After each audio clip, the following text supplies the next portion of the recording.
পরে পয়েন্টটা কই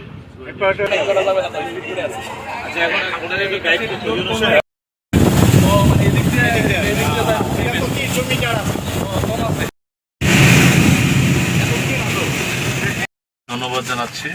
মাননীয় প্রধানমন্ত্রীকে, কারণ আপনারা জানেন যে সারা দেশের উন্নয়নের জন্য মাননীয় প্রধানমন্ত্রীর কার্যালয়ে একটি সেল করা হয়েছে। এই সেলে আমাদের সব জায়গা থেকে মাননীয় সংসদ সদস্যগণ, মাননীয় মন্ত্রী প্রতিমন্ত্রীগণ বা বিশিষ্ট জনগণ যে আবেদনগুলি পাঠান, ওনারা সেটা অ্যানালাইসিস করে যার দপ্তরের সাথে যায় সে দপ্তর ফেরত করা হচ্ছে।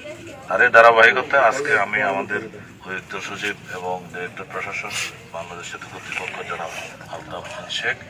আমাদের সোয়েল ইঞ্জিনিয়ার জনাব তোফাজ্জল হোসেন সাহেব, যিনি দায়িত্বে আছেন পরিবেক্ষণের দায়িত্বে, এবং আমাদের স্থানীয় প্রশাসনের জেলা প্রশাসনের পক্ষে আমাদের এডিসি ইউনিয়ন ম্যাডাম আসছেন, দিদি সাহেবও আমাদের সাথে সংযুক্ত আছেন, এবং স্থানীয় জেলা প্রশাসনের নেতৃবৃন্দ আমাদের ইউরো সাহেব, আমরা যারা বিএনপি সভাপতি মহোদয় সহ বিএনপি এবং সংগঠনের নেতা কর্মীবৃন্দ এবং মুরব্বীগণ, এলাকাবাসী এবং সাংবাদিক বন্ধুরা, প্রথম কথা হচ্ছে যে সরকার তালিকা করছে এখন যে ডিমান্ডটা পেয়েছেন বিভিন্ন জায়গা থেকে। তো আমাদের আপনার ভাগ্যবান যে এলাকার মাননীয় সদস্য জনাব আহমদ সোহেল মঞ্জুর সাহেব, যিনি মাননীয় প্রতিমন্ত্রীর দায়িত্বে আছেন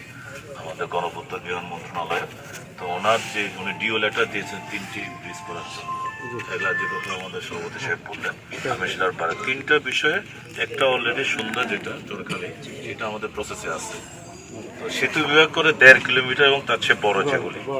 আমরা আজকে দেখব যে এটা কতদূর লম্বা হয়, কোন দিক দিয়ে করা যায়, পাবলিক ডিমান্ডটা কিরকম, তো আছে আপনারা যেহেতু চাচ্ছেন, মাননীয় প্রতিমন্ত্রী ঘোষণা দিয়েছেন, আমরা এই তথ্য নিয়ে অ্যানালাইসিস করে কোন জায়গায় হলে ভালো হয়, কীভাবে হলে ভালো হয়, কে করবে। কারণ যদি এটা 1.5 কিলোমিটার ছোট হয় তাহলে আমাদের সড়ক পরিবহনও মহাসড়ক বিভাগ করবে, আরও ছোট হলে এলজিটি করতে হবে। আমার কাছে মনে হচ্ছে বড়ই হবে, কতটুকু হয় আমরা তথ্য সংগ্রহ করবো করে আমরা তারপরে স্থানীয় প্রশাসনে যারা আছেন, জেলা প্রশাসন এটার জন্য আন্তরিক, ওনারাও বলছে যে জরুরি হিসেবে বলেছেন, তা আমরা দেখছি। আমরা এই জন্য বললাম যে মাননীয় প্রধানমন্ত্রী ধন্যবাদ দিতে চাই, তিনি একটা বিশেষ সেলে করেছেন যে যত দ্রুত এই সমস্যাগুলো চিহ্নিত করে কোথায় প্রয়োজন, আপনাদের মনের দাবি প্রাণের দাবি, তো সরকার তো জনগণের সরকার, দল যুবদল অঙ্গ সংগঠনের নেতৃবৃন্দ উপস্থিত রয়েছেন, সবাইকে ধন্যবাদ জানাই। এটাকে শৃঙ্খলা আনার জন্য উনি মাননীয় প্রধানমন্ত্রীর কাছে একটা সেল করেছেন, উন্নয়ন সেল। তো সেই সেলের মাধ্যমে আমরা আমাদেরকে জানানো হয় যে এখানে জগতে সবচেয়ে বৃহৎ যে প্রতিষ্ঠানগুলো সেখানে এই নেসারাবাদী জমিনে সেতু কোনখান থেকে নির্মাণ করা যায় সেই এলাকা তিনি পরিদর্শন করতে এসেছেন। আমরা কাউখালী উপজেলাবাসীর পক্ষ থেকে, আমার প্রাণপ্রিয় দল জাতীয়তাবাদী দলের পক্ষ থেকে, আমাদের এই অঞ্চলের নেতা, এই এলাকার মাননীয় সংসদ সদস্য, গণপ্রজাতন্ত্রী বাংলাদেশ সরকারের মাননীয় গৃহণ গণপূর্ত মন্ত্রণালয়ের দায়িত্ব নিয়োজিত মাননীয় প্রতিমন্ত্রী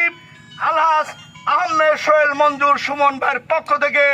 তাকে ধন্যবাদ এবং কৃতজ্ঞতা জানাই। আমরা চাই